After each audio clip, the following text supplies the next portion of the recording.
Fala pessoal, tudo bem com vocês? Na aula de hoje a gente vai ver os dois maiores filósofos do período medieval, Santo Agostinho e Santo Tomás de Aquino. Santo Agostinho, o principal representante da patrística, o primeiro período da filosofia medieval, e Santo Tomás de Aquino, o principal representante da escolástica, a segunda fase da filosofia medieval.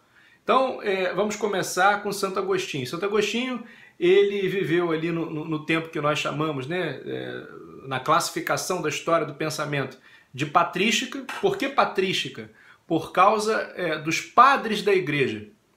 Padres da igreja, nesse caso, não significa aqueles que receberam o segundo grau do sacramento da ordem, os presbíteros. Não, ali havia bispos, havia diáconos e havia também presbíteros, padres, nós tradicionalmente chamamos de padres. Padres da igreja está no sentido de pais fundadores da igreja, como os Founding Fathers, por exemplo, nos Estados Unidos, os pais fundadores da nação americana, Thomas Jefferson, George Washington. Então, nesse caso, nós dizemos que esses homens que compuseram esse período aí, chamado patrística, eles foram como que os fundadores da teologia católica, são como que os pais da igreja, são aqueles homens que deram ao cristianismo um arcabouço, um edifício teórico, são os pais da igreja, os padres da igreja. E pater, pai, patrística, por isso a patrística é a filosofia dos padres. Santo Agostinho viveu nos séculos IV e V, nasceu no século IV e viveu no século V, foi bem a época do declínio do Império Romano, e ele nasceu no norte da África, em Tagaste, na Tunísia. Estudou retórica em Cartago, ele era um grande intelectual. Depois ele entrou na Itália, chegou a ser orador do rei de Milão, foi para a Europa, atravessou ali o Mediterrâneo, e ele foi ter uma conversão tardia ao cristianismo. Depois de muito tempo, a partir da amizade com Santo Ambrósio, que era o bispo de Milão, a princípio ele admirava muito a retórica, a oratória de Santo Ambrósio, que era bispo de Milão. Santo Agostinho chegou a ser o orador do rei de Milão, antes de se tornar cristão. Ele era filho de uma grande santa, Santa Mônica, que sempre orou pela conversão dele, mas ele era um pagão. Vivia uma vida dissoluta, uma vida completamente pagã. E aí, lá pelos 40 anos, é que ele foi se converter ao cristianismo. Teve uma experiência mística, ele viu o evangelho, e aí escutou uma voz que dizia Tolle et lege, e aí ele foi lá e leu um trecho de São Paulo, que falava que era para abandonar as obras da carne e se revestir do Espírito de Deus. Ele entendeu aquilo como uma grande mensagem divina, se converteu, se deixou batizar, e naquela época os bispos eram escolhidos por aclamação popular. Não era uma eleição entre os pares. Então o povo escolheu Santo Agostinho como bispo. E daí ele se tornou bispo. E ele exerceu o ministério episcopal dele em Hipona, na África. Então depois ele volta para a África e morre lá em Hipona. Santo Agostinho foi assim, um filósofo muito fecundo, uma das inteligências mais prestigiadas de todos os tempos. E ele também escreveu páginas muito bonitas de espiritualidade. Por exemplo, o livro dele das Confissões, em que ele narra todo o processo de conversão dele. Ele fala para Deus: Cero te amave, tarde te amei, beleza tão antiga e tão nova. Tu estavas dentro de mim e eu te buscava fora.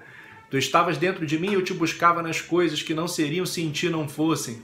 Ele fala: Tu és grande, Senhor, e muito digno de louvor. Tu nos fizeste para ti, e o nosso coração anda inquieto enquanto não repousa em ti. Então são páginas muito bonitas que fazem parte do patrimônio espiritual cristão. Santo Agostinho é um dos autores mais lidos da história do cristianismo, mas ele também tem uma grande contribuição filosófica, porque, como eu disse, mesmo antes de se tornar cristão, ele já era um filósofo. E, inclusive, Santo Agostinho, antes de se tornar cristão, ele chegou a participar da seita maniqueísta, que era uma seita de origem persa, que dizia que existem dois deuses, um deus bom e um deus mau.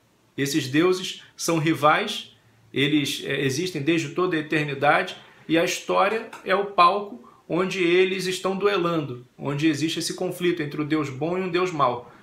Logo que Santo Agostinho se tornou cristão, ele percebeu a incongruência, a incompatibilidade entre o maniqueísmo e o cristianismo. Por quê? Porque o demônio, que é o grande antagonista de Deus, dentro da cosmovisão da teologia cristã, o demônio é uma criatura. O demônio não é um Deus rival. O demônio não é alguém que tem o mesmo poder de Deus. Ele é uma criatura rebelde. Então, o cristianismo não pode ser compaginado, não pode se harmonizar com o maniqueísmo. Porque o maniqueísmo parte do princípio de que existem dois deuses. Então, é um dualismo ali. Mas para o cristianismo existe um Deus só e ele é bom. E tudo que Deus fez é bom. Inclusive o demônio foi criado bom. Era um anjo de Deus, mas se revoltou contra Deus. Mas o demônio tem uma condição criatural, uma condição de criatura. Então a refutação que Santo Agostinho faz do maniqueísmo é uma coisa muito importante para a história da filosofia, porque ele diz que Deus só pode ser um, e ele é bom. Deus é o princípio de tudo, e o princípio, por natureza, não pode ser mais do que um. Não pode haver dois absolutos, senão não haveria absoluto nenhum. Então, Deus é um só e ele é bom. Essa defesa que Santo Agostinho faz da doutrina do monoteísmo cristão contra o maniqueísmo é uma coisa muito importante e que entra para a história da filosofia. Outra coisa que Santo Agostinho diz, que é assim muito interessante, são as reflexões que ele faz sobre o tempo. Santo Agostinho diz assim: o tempo, objetivamente, só existe no presente. O que é o passado? O passado é uma memória de um presente que já se foi. E o futuro? O futuro é uma projeção da mente, de um presente que virá. Agora, passado e futuro são categorias que só podem existir numa mente inteligente, como a mente humana. Porque fora da mente humana, objetivamente, só existe o presente. Então ele tem também essa reflexão, né, sobre o tempo, né, a natureza do tempo e a realidade do presente. O fato do passado e do futuro serem somente possíveis no reino intramental, ou seja, dentro da mente humana, né? A mente que recorda e a mente que projeta. Recorda o passado, projeta o futuro. Um outro ponto importantíssimo da filosofia de Santo Agostinho, o diálogo que ele faz com Platão. O filósofo pagão que mais inspira os autores cristãos no tempo da patrística é Platão, não é Aristóteles. Aristóteles vai ser mais valorizado depois, na filosofia escolástica. Mas Platão é o grande filósofo pagão com o qual os cristãos querem dialogar naquele período. E Santo Agostinho, ele olha para a teoria do conhecimento de Platão, e Platão diz assim: por que nós conhecemos verdades abstratas? Porque nós temos uma alma que não é material. Porque toda experiência que nós fazemos sensorial, ela é uma experiência particular, é uma experiência muito pontual. Experiência sensorial toda experiência particular, ela não nos dá verdades universais. Nós conhecemos verdades universais porque a nossa alma vem lá do mundo das ideias, segundo Platão. E ela preexiste ao corpo, ela existe antes do corpo. E todo o processo de conhecimento que nós temos aqui nesse mundo é um processo de reminiscência, de recordação das essências das coisas que nós conhecemos lá no mundo das ideias. Essa é a teoria platônica. Quando Santo Agostinho olha a teoria do conhecimento de Platão, essa teoria da anamnese, da reminiscência, da recordação, e ele vê que ela é incompatível com o cristianismo, porque o cristianismo não diz que a alma existe antes do corpo, o cristianismo diz que Deus infunde a alma no corpo. Deus forma o corpo e sopra no corpo o hálito de vida, a alma, o sopro de Deus. Então não existe essa coisa do mundo das ideias para o cristianismo, onde as almas humanas estavam lá e depois elas foram condenadas a viver no corpo. Essa narrativa ela não consegue se harmonizar com a narrativa cristã, com a doutrina cristã. Então Santo Agostinho tem um problema aí para resolver, né? Responder a mesma pergunta que Platão procurou responder com a sua teoria do conhecimento, só que dando uma resposta que fosse coerente com os princípios cristãos, porque a resposta de Platão não é coerente com os princípios cristãos. Aí Santo Agostinho vai dizer o seguinte, é a chamada teoria da iluminação. Nós conhecemos verdades universais, nós temos corporalmente uma estrutura muito parecida com a dos animais, mas por que somente o ser humano conhece verdades universais? Nós conhecemos verdades universais porque nós somos imago Dei, nós somos imagem de Deus.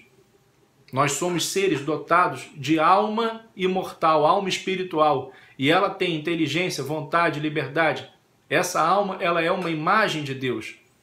Por isso, nós somos especialmente iluminados por Deus para que nós conheçamos essas verdades.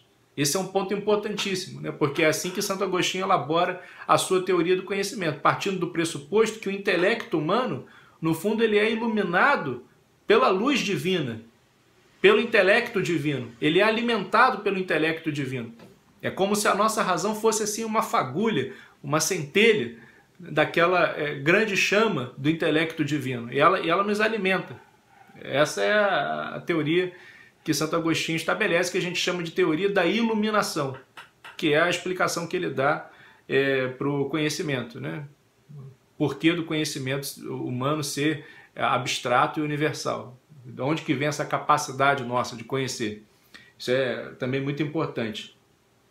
Outro ponto importante de Santo Agostinho é quando ele vê lá Platão falando do mundo das ideias, e ele fala, bom, isso aqui a gente não tem como admitir dentro da doutrina cristã, doutrina do mundo das ideias. Isso não é bíblico, não está na fé dos apóstolos, não está na revelação, então não tem como o cristão admitir essa teoria do mundo das ideias.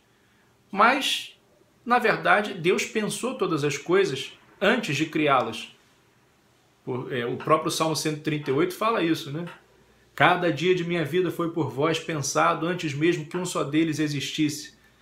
Antes que a palavra me chegue à boca, o Senhor já a conhece toda. Então Deus conhece todas as coisas, mesmo antes dessas coisas se tornarem reais, se tornarem existentes, mesmo antes de criá-las. Então Santo Agostinho vai dizer que o mundo das ideias nada mais é do que o intelecto divino.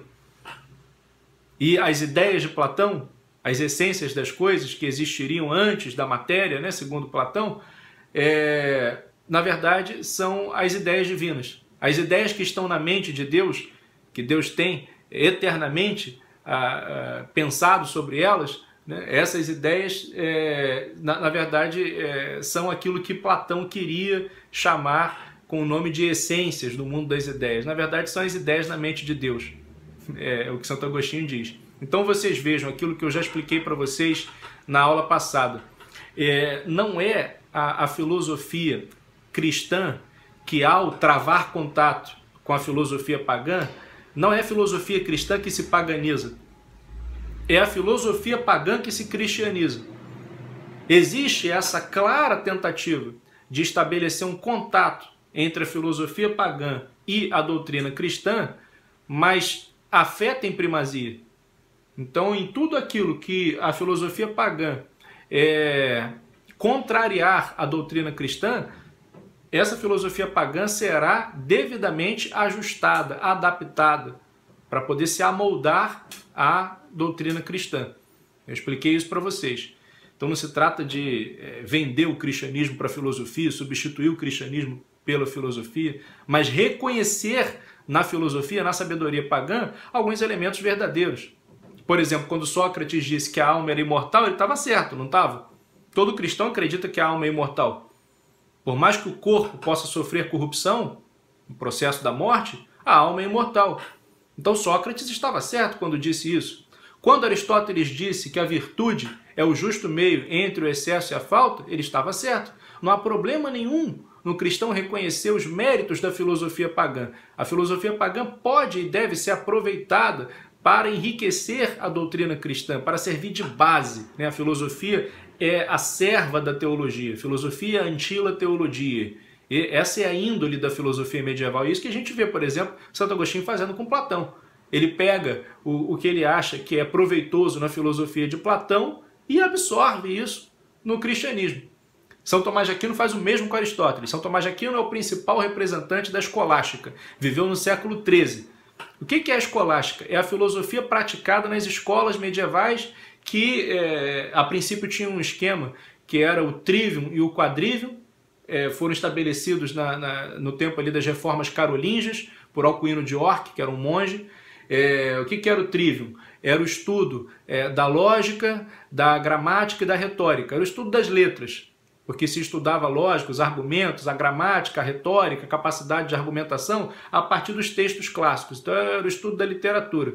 E o quadrivium era o estudo da aritmética, da geometria, da música, da astronomia, que era o estudo dos números e da natureza, né, basicamente.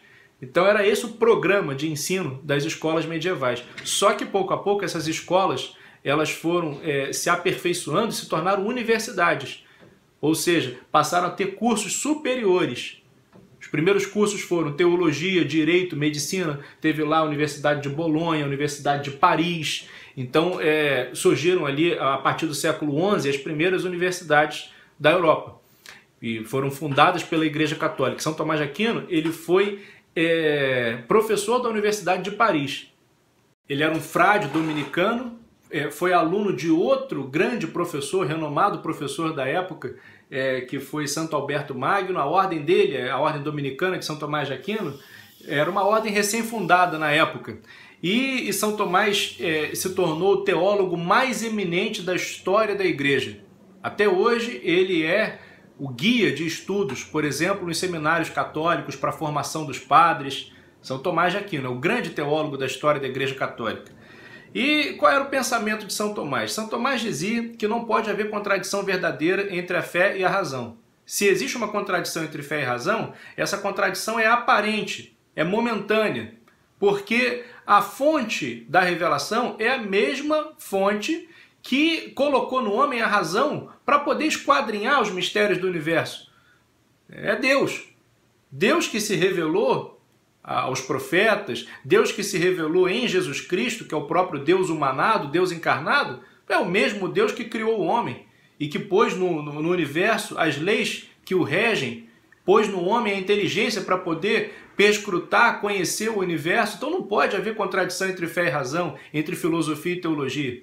Tem que haver uma harmonia. São Tomás batia muito nessa tecla, né, na questão da harmonia entre a fé e a razão. E ele dizia que muitas das verdades que fazem parte do universo religioso são verdades que podem ser descobertas só pela filosofia. Por exemplo, a existência de Deus. Ele dizia, ninguém precisa ter religião para saber que Deus existe. Aí ele propõe as famosas 5 vias para poder provar a existência de Deus, com base na filosofia de Aristóteles e um pouquinho de Platão. Por exemplo, a primeira via, via do movimento. Tudo que se move é movido por outro. Então é necessário que haja um motor imóvel que mova tudo sem ser movido. E ele tem que ser ato puro, não pode ter potência. Isso aí ele está usando os conceitos aristotélicos, conceito de movimento, conceito de ato, de potência, para poder provar a existência de Deus. A segunda via, por exemplo, diz que Deus é a causa primeira do mundo. Você só tem efeitos se você tiver causas. Todas as coisas que existem têm uma causa. Você veio lá do seu pai e da sua mãe, seu pai e sua mãe vieram dos seus avós. Se você tirar a causa, você tira também os efeitos. Por exemplo, se o seu avô não tivesse existido, seu pai jamais teria existido, você jamais teria existido. Então, se você olhar para o mundo e tirar a causa primeira, que é Deus, então nada teria existido. Tem a terceira via, por exemplo, a via do ser necessário e dos seres contingentes. Todos nós somos seres contingentes. Nós não precisávamos existir. Em algum momento nós não existimos. Então, nós não existimos em algum momento, podemos deixar de existir. Como do nada, nada se faz, então é necessário que haja um ser eterno, que sempre tenha existido, e que seja a causa da existência dos seres contingentes, daqueles seres não necessários. Então, Deus é o único necessário, é o único necessário. Então, todas as coisas que nós vemos nesse mundo, aí já é a quarta via, elas têm graus de perfeição diversos. Nós temos algumas coisas, por exemplo, que são relativamente boas, relativamente belas, mas é necessário que haja um ser que tenha essas perfeições todas em grau absoluto, um grau supremo de perfeição, de bondade, de beleza, e de qualquer atributo que a gente veja nas criaturas. E a quinta via é a via da ordem.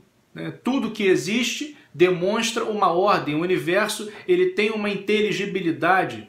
O universo tem um ordenamento. Esse ordenamento só pode vir de uma inteligência, de uma razão ordenadora. Caso contrário, a gente teria que reconhecer que a razão é um fenômeno da irracionalidade, que foi o caos que gerou a razão. Isso não faz o menor sentido. O caos não pode gerar a razão.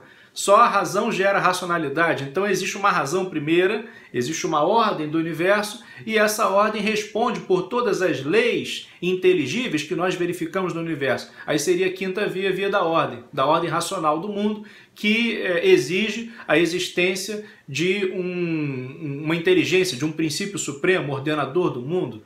A lei exige um legislador. Então essa é a quinta via. Veja, São Tomás de Aquino está dando argumentos para a existência de Deus, mas são argumentos puramente filosóficos. Ele não está dizendo, olha, você tem que crer em Deus porque o profeta disse isso ou disse aquilo, porque está escrito na Bíblia assim, assado. Não, são argumentos filosóficos. Agora, esses argumentos são importantes, mas eles não são tudo, porque você tem algumas verdades, por exemplo, que você precisa da religião para saber. Por exemplo, que Deus é um só em 3 pessoas, Pai, Filho e Espírito Santo. Como que nós sabemos disso? A partir de uma conclusão filosófica? Não, a partir da revelação. Jesus revelou a Trindade. Ele disse que veio do Pai, que ele enviaria o Paráclito, o Espírito Santo, mandou batizar em nome do Pai, do Filho e do Espírito Santo, essas 3 pessoas divinas em grau de igualdade, consubstanciais. Isso nós sabemos através da revelação, nós sabemos através da fé, da religião. Então ele diz assim, existem algumas verdades sobre Deus, a sua existência, os seus atributos, que nós podemos conhecer pela filosofia, mas essas verdades acessíveis à filosofia, elas não tiram o papel da religião, não tiram o lugar da religião, porque tem coisas que nós só podemos conhecer sobre Deus através da religião. Então assim ele situa muito bem o lugar da filosofia e o lugar da religião. Ele diz assim, saber que alguém vem não é o mesmo que saber que Pedro vem. Eu posso, por exemplo, pressentir uma presença. Eu posso ouvir passos, ouvir uma voz. Eu posso ver uma sombra se movendo. Então eu sei que tem alguém vindo. Mas eu não sei que esse alguém é Pedro. Então o máximo que a filosofia, por exemplo, pode dizer a respeito da existência de Deus é que Deus existe, que Ele é eterno, que Ele é onipotente. Agora, ela não vai me dizer, por exemplo, que Ele morreu numa cruz e que ressuscitou no 3º dia. Isso aí já é uma verdade religiosa. Então, ele situa muito bem o papel da filosofia e o papel da religião. Mas vejam isso, qual é, então, a partir do estudo dos filósofos medievais, qual é a principal motivação da filosofia medieval? É procurar razões para alimentar a fé católica que movia o mundo naquela época. A fé católica que era o grande elemento unificador da civilização ocidental durante toda a Idade Média. Então essa fé católica precisava estar calcada em princípios muito sólidos, princípios lógicos, racionais, filosóficos, e foi isso que esses filósofos fizeram. Então, Santo Agostinho e São Tomás de Aquino têm o seu lugar na história do pensamento e são os 2 grandes filósofos da Idade Média. Como eu disse para vocês, Santo Agostinho, principal filósofo, grande expoente da patrística, e Santo Tomás de Aquino, principal filósofo da escolástica. Tá bom, galera? Por hoje é só isso. Eu espero que vocês tenham aproveitado bem essa aula. Vou deixar alguns exercícios para vocês fazerem e depois a gente corrige. Grande abraço!